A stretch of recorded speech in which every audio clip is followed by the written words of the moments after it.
Hello everyone, welcome. And I am really excited to be here today. Rob, are you excited to be here? Very excited. We have a lot to talk about, a lot of great training that we're going to start today. Absolutely, and we're here to talk to you about developing Xamarin applications with Visual Studio. And specifically, we'll be using Visual Studio 2017 today. So let's get started. Now, I think the first thing we should probably do is introduce ourselves. Sounds like a good idea. So my name is Adrian Stevens, and I'm the curriculum manager for Xamarin University. And that means I get to work with the amazing people that create the training curriculum for Xamarin University. And that includes the live training materials that are used by the instructors, as well as the online content that you'll see on our self-guided learning portal. And I am Rob Gibbens, so I'm the trainer manager for Xamarin University. And my job is to help our awesome training staff get students up and going with Xamarin and be really successful. Fantastic. And those guys are amazing trainers. The women Some of the best. And men, they're pretty fantastic. They definitely know that tech. Now, just in case any of you are not familiar with Xamarin University, we'd love to tell you a little bit about it. And Rob, do you want to give an introduction here? Sure. Xamarin University is the premier program for learning cross-platform mobile development. We teach students how to become Xamarin developers, and we do that through a variety of different techniques. So the main one is our live classes with our certified expert trainers for teaching Xamarin. Students also get one-on-one time with instructors, so you can ask questions about your projects or any misunderstandings or anything you don't understand. Our staff is there to help one-on-one. We also have an amazing community of Xamarin University students that we get to participate with. And one of the best parts is you get the chance to become a certified Xamarin mobile developer. Absolutely fantastic. And if you're interested in learning more about Xamarin University, we'll tell you a little bit more about it later on. But head on over to university.xamarin.com. Now, we'll be talking about development today, but keep in mind that Microsoft has complete end-to-end tools to support you as a developer. And we're looking at mobile development today, and so that includes the development tools. But we've got a lot of other things to offer as well as members of Xamarin and Microsoft. How about testing, Rob? Yeah, testing is one of the things I love best, and a little bit later today, I'll be running a training session on testing your Xamarin apps, how to make sure that we ship the best possible apps to our customers. Absolutely. And keep in mind, of course, we have things for distribution. So we have mechanisms. We have a really great product called Hockey App that allows you to push beta versions of your applications to your testers. And then once your app is live and deployed to your end users, we've got monitoring tools as well, just to track things like usage and even crash reports if that ever happens for our mobile applications. Now, we're ready to dive into the content, but do keep in mind that we have experts on hand ready to answer your questions. So if you have any questions, anything you want to ask during the session today, please use the Q&A feature. We've got people ready to answer your questions. And Rob, let's talk about mobile architecture, and specifically using Xamarin and Visual Studio. So we all know this. We're in a data-driven world. Data is everywhere. Everything is generating data, and we're consuming and watching that data really in all aspects of our lives. And with that, Rob, how many devices do you think you use on a daily basis? Well, as a developer, of course, I have lots of devices. I have probably 6, 7, 8. But and how about as an enthusiast? As an enthusiast, yes, multiple devices, and I switch back and forth between the devices all day, depending on where I am, what I'm doing, which device makes the most sense. Sometimes I'll be on my phone, sometimes I'll be on my tablet, sometimes I'll be on my laptop, sometimes I'll be on my desktop. It all depends on what I'm trying to accomplish at that time. Absolutely. So it's kind of the right tool for the right job. And yeah, I think we're all in that boat now. We have multiple devices, and we switch back and forth between them constantly. And we think about that a lot with work, but it's all aspects of our lives. So it's things like entertainment, and of course even activities as well. Wearables becoming a big thing, and we're seeing the big emergence of IoT.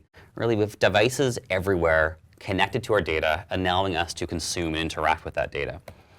And it's not just where we live, but it's everywhere.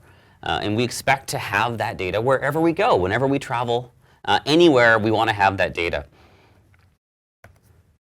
So how do you think people are consuming that data? Well, I know, again, as an enthusiast and as a user of mobile devices, I prefer apps. And I think most people probably do. Absolutely. And we see those trends. people are using applications on their devices. We see it's highly favored over using mobile web. And not only are people preferring apps, but that trend is increasing. So we see some stats here from 2013, 2015. We're seeing application usage increasing over the mobile browser. And Rob, you can probably guess where that trend is going. I'd say it's going up. Absolutely. We're seeing that just only increase. So people are using apps. People have lots of devices. They're using apps to clean their data. And so for us as developers, if we want to present data, we want to interact with our users, I think we're going to have to make applications, but we're going to need applications that run on a lot of devices. We're making cross-platform applications. It's an amazing opportunity. When you look at the number of people who are using native applications, that's where we as developers need to meet those people, meet those customers, and provide solutions to what they're trying to do. Absolutely. Absolutely. So let's think about how we've been typically making applications. So we've got a lot of platforms out there. And of course, we're focusing on kind of handheld mobile, and there's 3 big players there. And if you want to hit all of your users, and a lot of your users they might have all of these devices, or 2 or 3 or multiple of them. So we want to hit these major platforms, these major ecosystems. And well, what does that mean? Well, we've got to write some code, right? So writing our business layer, writing some UI. And then how are we making these apps? Well, we'll use the native tools. So as Rob, I know you know this, of course, for iOS, we'll be looking at things like Xcode, and the native languages are Swift and Objective-C, and of course, writing against those iOS APIs. And how about on Windows, Rob? What are we using? Well, of course, Visual Studio would be our favorite editor. And C# or one of the other languages in .NET would be great. Absolutely. And of course, if we look at Android, we're seeing something similar. We're talking about Java, Android Studio.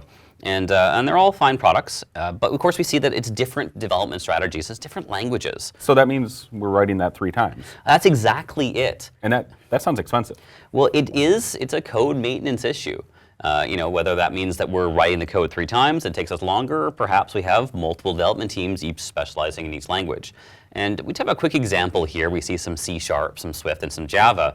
And this is a really simple construct, right? It's just a simple for loop. And although they look similar, they're all just a little bit different. And of course, Rob, we can't copy paste this code. And for me too, I'm not an expert in all these languages. I love C# personally, and I'm inexperienced at the languages. So that means there's a learning curve if I want to adopt this. And this is that maintenance issue of I make a change in one place, I've got to make it in the others. And of course, things come out of sync, and it can be difficult. And like you said, this is just a simple for loop. Actual production applications, of course, are going to be much more complex than that, where you're probably not going to have a single development team that's able to write a production-ready application in all 3 languages. Absolutely, absolutely. Strongly agree. But I don't want to paint a bad picture, because of course using those tools are fantastic, and you end up with a great experience. And what users are expecting are applications that fit within the platform they're running on. So what do we mean by that, Rob? Well, I would assume that means we want the native look and feel on each platform. I can always tell when an application doesn't quite fit in with the ecosystem and with the other apps. My brain's really highly tuned. Human brains are highly tuned to recognizing patterns, and we can tell when an application just doesn't fit in with all the other apps on our device. We use these devices for hours and hours each day. So that'd be number 1. It has to look and feel native. And then on top of that, it has to perform like a native application. So there's lots of different application platforms that can produce code that's not the fastest, that can be interpreted and it's not exactly native. So I want something that's very fast. If it starts to lag or if it's a little bit slow, I'm going to notice. Absolutely. And just a quick look here, we see an example of an application, and it's running on several platforms, our 3 favorite mobile platforms here. And we see just the UI patterns are just a little bit different on each platform. And users expect to be using the correct navigation patterns, the correct UI styles on each of those platforms. So what we see, we want to make amazing native high-performance applications, and we see that using the native tools means maintaining separate code bases. So this is where Xamarin comes in. And Xamarin is a cross-platform mobile development strategy, and that's a tool set. And it allows us to write cross-platform applications in C# using a shared code base. And this is a big deal, because of course this is going to help us get to market faster on those platforms. It's going to make code maintenance much, much easier, a shared single code base. And it means that we're more easily able to hit all of these platforms. Now, we've been talking a lot about handhelds. That's kind of, we talk about mobile, we talk about cross-platform. That's kind of the easy story, but there's more to Xamarin, isn't there, Rob? Well, yeah, obviously, by looking here, we can target just about any platform. And that means we can target the extremely popular ones, like you might think of iOS and Android. But we also get to target the billions of Windows desktops. We get to target the emerging technologies like HoloLens and IoT. We get to target game consoles like Xbox. We get to target wearables. There are so many different places where we can share the exact same code because we wrote it with C# and we wrote it with Xamarin, and it's going to run on all of these different devices.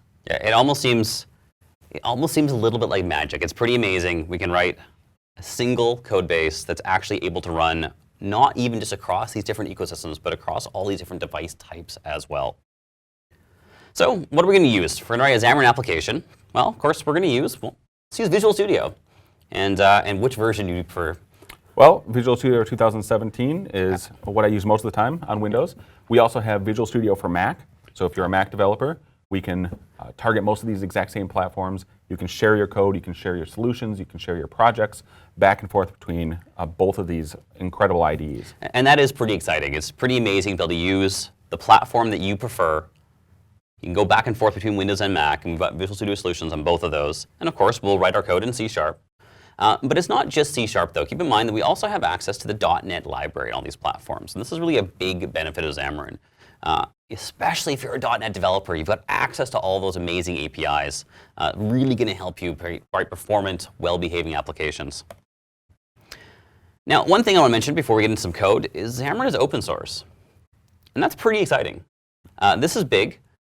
This means that you have access to all the source code for all the Xamarin tools. So why might I want the source code? Well, one, you get to see how we implemented something.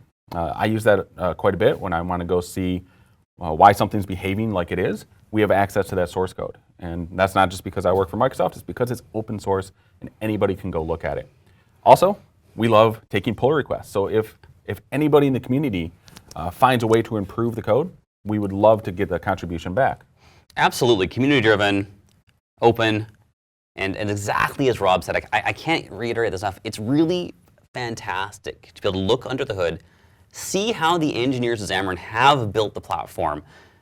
It gives you a lot of insight into the type of patterns you might want to use when implementing your applications, when implementing new features on Xamarin. And even if we're not going to be contributing code or looking at code, the other big benefit of Xamarin being open source is that it's completely free. And absolutely, very good point. This is also an amazing benefit. So Visual Studio Community Edition, completely free. Visual Studio for Mac, completely free. All the frameworks and APIs, completely free. Anybody can use Xamarin to make native cross-platform applications for free. Fantastic, fantastic. Can't get goosebumps, right? Oh, big fans. It's pretty fantastic. Now, just talking about our shared code. So we're going to write our code. I think we've got this across. We're going to share our code across all these platforms. But our apps are going to feel native. And why do they feel native? Because they actually are native. We're still creating native applications. That means your apps are going to be high performance. They're going to leverage the features that make each platform special, each platform unique. And they're going to use all those amazing native controls as well. So have a look here. We see our application. Yep. So we're talking about shared code. About how much code can we actually expect to share? Are we talking like 5% of our code? That's 10%? A fantastic question. Now, of course, I mean, as you know, it's going to depend on your application, of course. But what we like to start with is sharing our business logic. And so all that core code, all the code that drives your application, we're going to share that. We're probably going to put that in some sort of shared location, and we'll be able to reference that, whether that's a shared library or even a shared project, in all of our applications and all of our different projects. And that can be, for a business application, could be 70, 80% of your code. Wow. And we'll show you another strategy a little bit later on that will actually get that number up a bit higher as well. So we're talking about things there like your data access, your web service access. Right, absolutely. Your validations, which makes up the core of most of the applications that we're writing, right? So there's this huge opportunity to share code, which means less bugs, it means less development time, it means less maintenance time. the benefits just compound on each other, which you don't get those benefits if you're writing in the vendor languages like Java or Swift. Absolutely, and I know, Rob, you're very big on testing, and one thing we love with this is we can write a library with our business logic, write our UI tests against that shared library, lock that down, and that means that library is now tested for all the platforms we're supporting. Pretty fantastic. And just a quick example here, we see our lovely little we've got a for loop here again, a for each loop, and of course we'll write this in C#, that's going to run on all of our platforms. Now, I want to talk a little bit about performance. We mentioned native tools, and we mentioned that we're making native applications. And I want to really reiterate, this means native performance. So we're writing in C#, but we're using the native tools to compile our applications. So we're not running in a shell. We're not running in an emulated environment. We're running on iOS, or we're compiling an iOS application. And Rob, can we tell the difference with an app written in Xamarin versus an app written in, say, Swift or Objective-C? No, when it compiles down, when Xamarin compiles your code, your C# code down, that binary is now indistinguishable from a binary written in Swift or a binary written in Java. We are using the same tool chains. We're using the same binary format. We're using compiled applications. We get that native performance that we're looking for. It's fantastic, fantastic. And of course, the same is true for Android. We use the native tools, native performance, and again, all the benefits of writing a native application, plus the benefits of cross-platform code sharing. Now, this question comes up quite a bit, doesn't it? You know, very much. Are we limited with Xamarin? You know, we always worry, okay, we're not using something that's provided by each platform vendor. Is that going to make a difference in what I can do? Well, let's cut right to it. No, no limits. If you can do it with the native languages, you can do it with C#. Again, we're making a native application. We have access to all those features. So that means we can use things like a Siri kit, and we can integrate with Siri and speech recognition in iOS, or we could use all the Google Play services on Android. And we can use Google Fit, and we can use all the different frameworks and technologies that each vendor ships. Again, nothing is off limits. Absolutely. So 100% API coverage. Anything you do in the platform, you can do with Xamarin. It's of course true for iOS, definitely true for Android, and of course, no surprises here, it is also true for Windows. Of course, Windows uses C# natively. And we've got all those APIs available when we're running our cross-platform applications. But again, keep in mind, you also have access to those .NET APIs as well. And that's going to give you some advanced features with our memory management, our garbage collection, and all the things we love about .NET. Things like in mobile, using async and await in .NET is amazing. Absolutely. We want to make sure we don't block the user interface at all. And trying to do that in some of the other languages is a little bit harder. C# has async and await, which makes it dead simple to do that kind of thing. And things like link and generics and all the great things, all the C#7 coming out, we have access to. Fantastic, and that really, that's a perfect lead into our next point here. So we talk about API coverage, and we've got 100% coverage on our platforms, but we also get some benefits of using C#, the language itself. And Rob, so what do you think of the code here? Well, when I first look at it, so we have some Android code there, and it looks a little bit verbose to me, as most Android does to me, but it looks like we have a getter and a setter. We're getting some text, we're setting some text.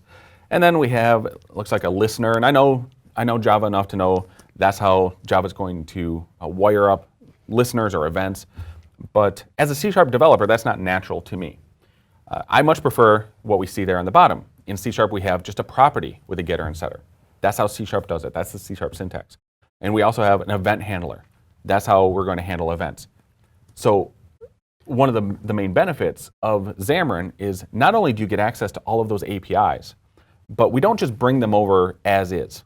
We take the time and we do the work to make those C# syntax. They feel at home to a C# developer. And we translate them for you. And you get all the great IntelliSense and you get the great IDE support that you would expect in Visual Studio. Absolutely, it's fantastic. Yeah, again, concise code, I love it. Using those patterns that we're used to, that we love as C# developers. So what do you think about showing some code? Let's do it. Excellent. So I'm going to switch over to Visual Studio. And we'll be running Visual Studio 2017 here today. And I've got a cross-platform application, but of course we want to show you how to get started with Xamarin. So Xamarin is included with Visual Studio. It's in the installer, so we can include it as an optional install in 2017. Everything needs there.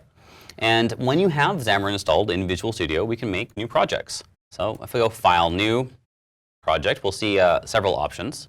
And let's start under iOS here. So we see a number of templates. And we even see amazing things like Apple Watch right at the top here. And of course, we can target our mobile platforms, our iPad, our iPhone. And often we'll probably use the universal. And that just means we can use iPhone and iPad. Target the most number of customers at once. Absolutely, right?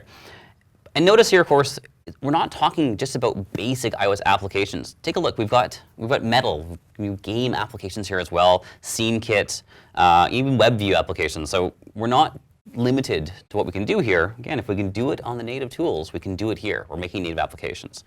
Now, typically though, for us, we'll probably make an application using the native UI tools. Probably can start with a single view application. And again, it's just like any other project in Visual Studio. New it up, give it a name, off you go. And then we also have templates for Android there too, right? Absolutely. Yeah, should we show that now too? Let's do that as well. Sure. So Let's take a look at the templates. So our templates are designed to get you started with a great starting place and get you on your way to creating this app. So we provide lots of different templates, lots of different choices of how you want to start your application. fantastic. And again, we see very similar things. I even see Android Wear in here. Again, WebView on the Android side, our blank applications. And again, give it a name, hit the OK button, new it up. Now we've created a couple projects here already. And let's take just a quick look through the iOS project. So in iOS, if you're an iOS developer, you're going to feel right at home. So again, we're writing in C#, but all of those things that you're used to as an iOS developer are here. Again, we're leveraging the native tools, and that means that we have that app delegate entry point. Look at our app delegate. We're new up our UI window. Again, this is a native iOS class. And with our window, we assign our screen. And again, we're following all those iOS development patterns. And the same is true on Android. So this is great because we get access, again, like we said, to all the APIs, all the classes, all the types that you get access to in Swift. So we have those different nothing's hidden, right? Nothing's tucked away. It's not abstracted. It's all there. It's all disposed, but with a C# API surface. So we're actually learning iOS development and Android development as we're writing Xamarin. Oh, yeah. Which is going to translate to reading documentation or learning other different languages as well. I think that's a really good point. Of course, again, we have the same API surface. So yeah, any of the native documentation, totally valid for Xamarin. And again, it's just using a different language. You don't think of it as removal from iOS. We're making iOS applications. We're just writing it in C#. And again, let's have a look at Android here as well. Very common, of course. Our main entry point, if you will, is often an activity. And we see that here. We're driving from that activity class and doing all the wiring there. And we'll take a close look at that in just a moment. But what I'm really excited to show you is a little bit of business logic sharing. So what we also have here is a shared project. And we're using this as an example of something we can use to share, well, our business layer, our business logic. Now we've kept it fairly simple here, just we want to get you up and running and get you writing some applications. So we made a static class, and we have a simple list of strings here. So Rob, I think we should put some data in here, artist 1, artist 2 is a little generic. Now I know you're from Detroit, is that right? That is. Yeah, it's a big music city. Huge, one of the best. So why don't you tell me some of your favorite artists? Oh, well, Detroit artists, I could pick dozens and dozens, but I guess I'd have to start with Aretha Franklin. It's probably the biggest, best artist we have. You can't argue with that. Who else? You must have some other favorites here. How about from my hometown, Madonna? Madonna, right. You almost forget these people come from Detroit, don't you? And then one of my favorites, Eminem. Eminem, always something a little more recent. And that's probably pretty good. A couple more of Rob's favorites here. Let's fill that in, and off we go. Excellent. OK, so we've got some shared data. Now, what's important here is we're able to access this from our platform-specific project. So in our iOS project here, of course, we've got a reference to that shared project. Let's just pull that up here. And so we see here that we're referencing our shared project, and that's going to give us access to any data, anything to put in that shared project. Again, simple example here, but of course it could be far more complex. And now, just really quickly here, we've got effectively a data source, right? We have a list of strings. But what else might be here? We could do validation. Absolutely. We could call web services if we wanted to save this maybe to Azure. How about databases? Database, we could have a local database on our device. Absolutely. Maybe cloud access, tying into Azure? Yep, definitely. Excellent, absolutely. And the same thing is true on the Android side here as well. And so with this, we're able to pull in this data. Should we have a quick look at some of the UI quickly? Yeah, and again, we made this incredibly simple for this demo. But I think we get the point that we can share all that code between all the different platforms, and that code is going to grow and grow and grow. That's where the value of your application is going to live. It's what's going to set your application apart from other applications, is that business logic. And it makes sense to share that across all the projects. Absolutely. So here on iOS, we've got a UI table view controller, and this is just a piece of UI. It's a full screen piece of UI that's designed to show a list. It's the iOS list view, again, native types here. And we see right here that we're getting, we've got a method here that gets the cells. That's going to return the individual items in our list. And we're not going to dissect this too deeply, but you can see here that we're actually accessing our shared data. So over in our shared code, we have our artist data class. That's in the namespace of artists.shared. And then our type is just called artists. So over in iOS, we see here artists shared artist data artists. And then we're pulling out the string, the piece of information for that specific row. And again, then there's a little bit of work here to new up a cell and then display that piece of text. And notice in iOS, we actually only need one other method in this class to display our list.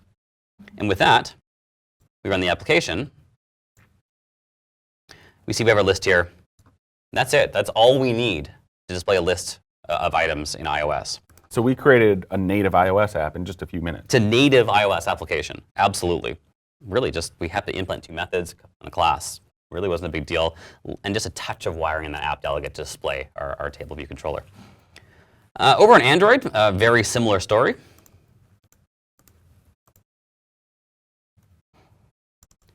I'll jump to the main activity for now. And again, I won't dissect all of the code, but very similar. We've defined a list in our UI. And again, we're reaching in and we're grabbing that shared data, the exact same data on Android. So we're pulling in on iOS. And again, we're just displaying that. And if we run that on Android here, I think we have this up running here as well. And again, we see our list. Let's do the side by side. Again, the exact same data is being shown on both platforms. We can tell that the user interface is native. So we get Absolutely. the white background on iOS because that's the default for iOS. And we get the black background on Android and kind of the material design that Android expects. We have things like the little toast that pops up on Android. These are native. Right, this is native control. User interfaces, native controls. Excellent. But we're sharing the same data. We're sharing the same backend. Just that easy. That is easy. And if I came to this as a developer and I don't know how to write iOS code, where would be a great place to learn that? Oh, Xamarin University. Developers.xamarin.com, also an excellent place. There's a ton of documentation, a ton of samples. So at Xamarin University, we have free training. We'll talk about that a little bit later. You can get started completely for free learning all this stuff. So absolutely, yeah. If you've never seen iOS or Android code before, we'll walk you through it. Absolutely. And of course, we have all that free training get you started. And then we have the instructor-led training for the more advanced topics as well. Lots and lots of great training resources. Now, let's jump back to the slides here just for a moment. So you'd asked about code sharing percentage. And again, we saw a very simple example there. And you might be thinking, well, that's just a little bit of code in our business logic. Of course, we could expand that. We could absolutely expand that. And typically we do. But what if we want to share our UI definitions as well? Well, it turns out Xamarin has a solution for that. And so we'll not only be sharing our business logic in this case, but we'll share that UI definition. We'll be able to lay out our pages, lay out our controls, using a single shared code base, and then have that run on iOS, Android, and Windows. And if you haven't heard of this product is called Xamarin.Forms. And really, it enables more code sharing. Yeah, so we could go from 75% code sharing all the way up to 90, 95% code sharing, but still retaining those native applications. These are still completely native. We're not, again, we're not interpreting, we're not running things at runtime interpreting things. We are creating native applications, but we're doing it by sharing more and more code. I think that's very important to get across. Is we're going to use a common UI definition, but we're still creating native applications. We're still creating native UI. So Xamarin.Forms gives us quite a bit. And we've got a lot of basic building blocks for creating our UI. So again, things like pages. We've got lots of layouts. So we can do grids, a stack panel type, even relative layouts. And lots of other features, though. It's not just UI. It brings in other things like data binding. There's some navigation. There's lots of ways to assist reaching cross-platform, platform-specific code. And Rob, what would you say is one of your favorite features here? Well, I like most of those features. They all provide great value. I think my favorite thing is being able to define my user interface using XAML. XAML is an XML-based markup language. It's used in all of Microsoft's desktop and mobile platforms now. And it was designed from the ground up to define user interfaces. It's what it's good at. And being able to use XAML and get that separation between my UI and my code, and being able to actually preview what the application is going to look like in Visual Studio is great. I love it. And combining that with data binding, it makes it an extremely fast development cycle to be able to create a page, create an application, wire it up to business logic, react to events when things happen, and get that app shipped out to your users as a quality app as fast as you can. Absolutely. And one thing I love about XAML is it gives us really strong separation of our UI definitions from our backing logic. And actually, as Rob, you always tell me, XAML is a language that's designed for defining UI. It's the perfect language. That's why we see it in a lot of Microsoft products, and it's really great. It's such an advantage to have that for both iOS and Android applications, and of course for our cross-platform definitions. So we have lots of basic building blocks with Xamarin.Forms. And I'm not going to go through all of these. I don't need to go through them. But have a quick look here. We've got things like buttons, labels, sliders. Really have all those basic UI pieces. And it gives us a lot of flexibility to build, business level and even more complex applications in Xamarin.Forms. And if we want to go deeper than this too, we have some techniques as well. We don't have time to cover that today, but as you mentioned, Xamarin University, really great place to go and learn about more complex UI strategies as well with Xamarin.Forms. So here's a quick example of some XAML. And what do we see here? Well, first, I think it's important to note we have one XAML definition. That one screen is going to run natively on each one of the platforms. So we support iOS, Android, Windows Phone, Windows UWP, which includes the billions of Windows desktops, and soon we're going to have Mac applications, desktop applications with Xamarin.Forms. We're planning on WPF applications as well. So we're going to be able to target just about any platform with Xamarin.Forms that your users are using. And that is really exciting. It's extensible, right? We've got it's a development surface we can use. Now, we see the XAML here. As Rob said, exactly single UI definition. This will be used for, in our examples here, and of course other platforms as well, but we've got it on iOS, on Android, and Windows, probably UWP. Now what's interesting here is we're defining an entry control. Now that's of course a Xamarin.Forms control, it's a Xamarin.Forms element, and that's a UI definition. But the entry isn't really a thing on its own, it's just a definition. And what happens is at runtime, that entry definition is used to create native controls. So on iOS, what do we get here? We get a UI text field, right? That's a native iOS entry control. On Android, we get the edit text widget, and on Windows, on UWP, we get the text box. So again, common definition, right? We have this slightly abstracted UI definition, but still creating native controls. And again, we still get native performance. Right.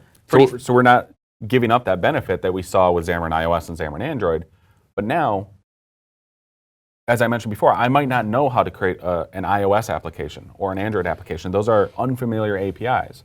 But as a Windows developer, as a .NET developer, as a XAML developer, this is familiar. Yeah. And I can write this once, and I still get that native performance, and I still get that native iOS and Android and Windows application with the native look and feel, making my users happy, but making me happy as well.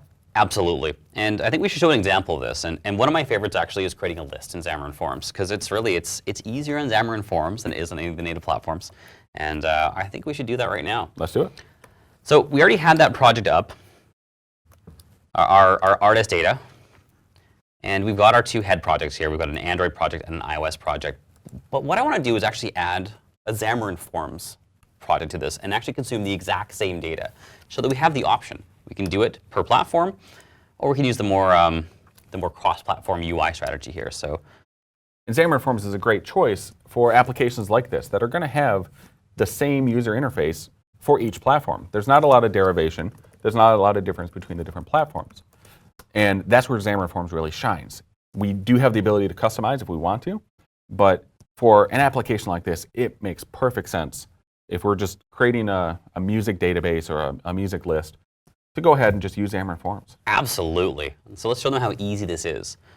So I'm going to right-click. I just put a little solution folder in here just to separate our Xamarin.Forms solution from the other ones, for the other projects. And I'm going to add. And again, we're going to go back to our new project wizard here. Now, instead of going to iOS or Android, we're going to look under cross-platform. And we see a couple solutions here, a couple choices, I should say. So let's do a cross-platform app. And actually quite interesting, notice here that the solution that allows us to create a Xamarin.Forms solution or a native. And what that means is we create a Xamarin.iOS and Xamarin.Android project, just like we did by hand with shared business logic. And so let's give this a useful name here. So I'm going to call this artist. I'm going to just put XF on the end just to separate it from our other projects. And we have a couple choices here. We do a blank app. There's actually a master detail that just adds a bit of a master detail UI just to get that wiring up. And then if we look at the bottom here, again, here's our choice between Xamarin.Forms or native. And then how do we want to share that code? Do we want to use a library? Do we want to use a portable class library? Or do we want to use a shared project? I think I'll do a PCL this time. Whichever one you choose. Let's do a PCL. They're both good choices. Excellent, yes. Now, why might we choose a PCL over a shared project? I think it mainly comes down to personal choice, whichever one you prefer. Portable class library allows you to distribute it in a binary format. Shared project allows you to do things on a per platform basis a little bit easier. So there are pros and cons to both of them. It really depends, and you can use either one. You can use both of them in the same solution. Absolutely. Some things can be in a shared project. Which we'll do right here. Some can be in a portable class library. Absolutely. And again, the big thing I love about the PCLs is the testability, right? We can write unit tests against those libraries. Whereas the shared project gets included, those files get pulled in and compiled with each project. Makes it a lot harder to do. And so Visual Studio is just creating our projects now, and let's see what's come up. Let's just collapse these down and have a quick look. So notice we have 4 new projects. So we've got Artist XF, and this is portable. It's our portable class library, and that's where our shared UI definition will go. And it's where our shared business logic could go, but it doesn't have to. But this will define our UI. And then we've got 3 platform-specific projects. So again, we've got an Android project, we've got an iOS project, and a UWP project. Now, for UWP, does that just mean phone or just tablet? No, UWP runs on any Windows 10 device, phone or desktop. How about HoloLens? Or HoloLens or Xbox. Amazing. All Amazing. over the place. So we can target Xamarin.Forms at an Xbox app or a HoloLens app. So we could leverage all the benefits of a UWP application using Xamarin.Forms. Absolutely. Yeah, it still amazes me. And it's a lot of fun to do. So we've got our project up, and let's jump right in and consume our shared data. We've already defined it. I'm not going to define it again. And so what I'm going to do is I'm going to actually reference that shared project from this portable class library. So we're back to reusing code that we've already written. Instead of writing it again for another platform, we get that code reuse, which is our goal. Absolutely. So let's hit OK. Let's bring that in. And so now let's define our UI. So in Xamarin.Forms, our main entry point is the application class. And there's a property here called main page. And we give that a type of content page. And that's going to be defining the initial UI to display. Now, again, of course, this is an element, it's definition. And it gets translated into native UI on each platform. And so you see here it's already wired up. So it's loading up the main page class. And that's defined for us. And this is pretty exciting. So notice here, I'm going to open this up. We've got a C# file here. But we also have our XAML defined. So that's our definition. This is our UI definition. So it looks like we have a label, and then we're setting some text. That's pretty understandable. It's pretty great, yeah. This is our kind of our hello world, our file new experience here. And of course, it says welcome to Xamarin.Forms. It's a hello world ready to go. But let's make it a little bit more interesting. Let's create a list. And this is a lot of fun, because we can show you just how fast, how easy this is. So what's the list type in Xamarin.Forms? Well, that would be a list view. Excellent. Now, while I'm here, I'm going to give it a name as well. Let's call it list artists. How's that sound to you? Sounds good. Excellent. So we're defining an object called list view. But remember, when we run this, that is going to actually display as a UI table view in iOS and in Android. Well, list view and a list box, or actually a long list selector, I believe. I believe it is a long list selector, yes. For Windows. Yes. Excellent. Now, for list views in Xamarin.Forms, we're gonna have to attach a data source here, and so we need to define the cell, the visual representation for each data point. And so to do that, we're going to do let's see, so list view. We're going to define our item template.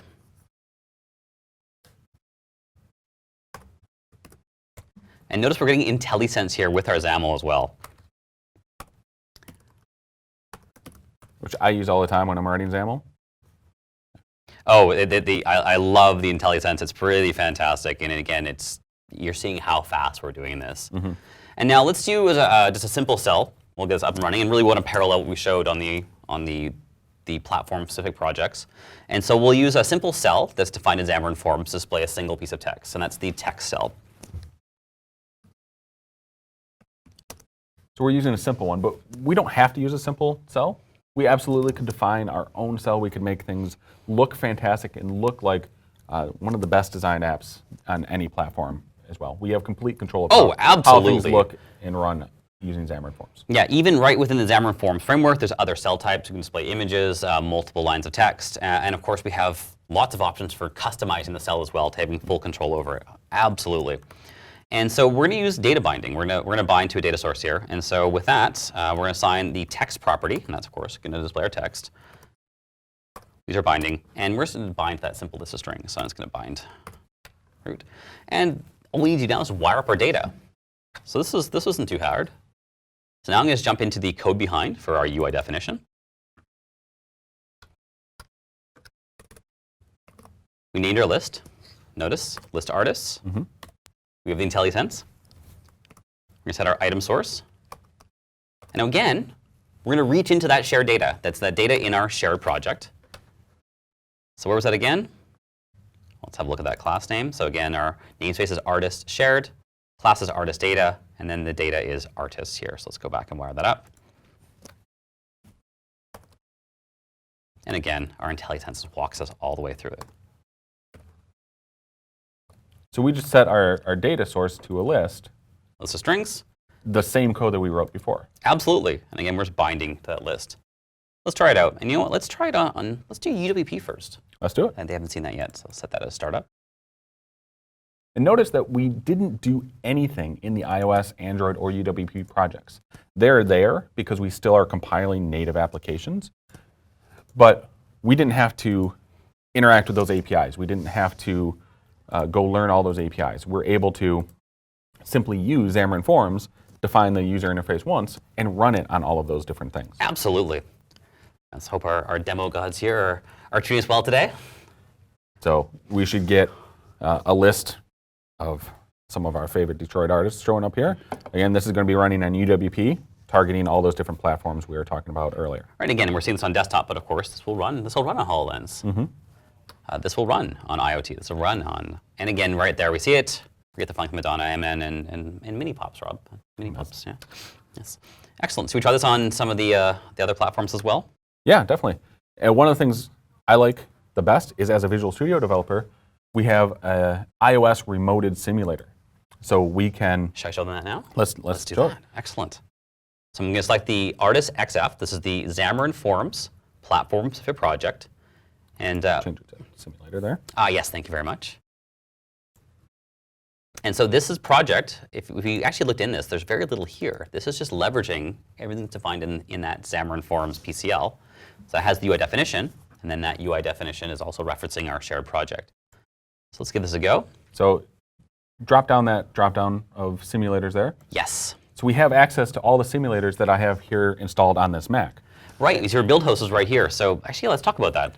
Yeah, so one of the questions that comes up a lot with Xamarin development is, do I need a Mac? And yes, we still need a Mac to do development. And why is that? Well, there's two reasons. One is a legal restriction.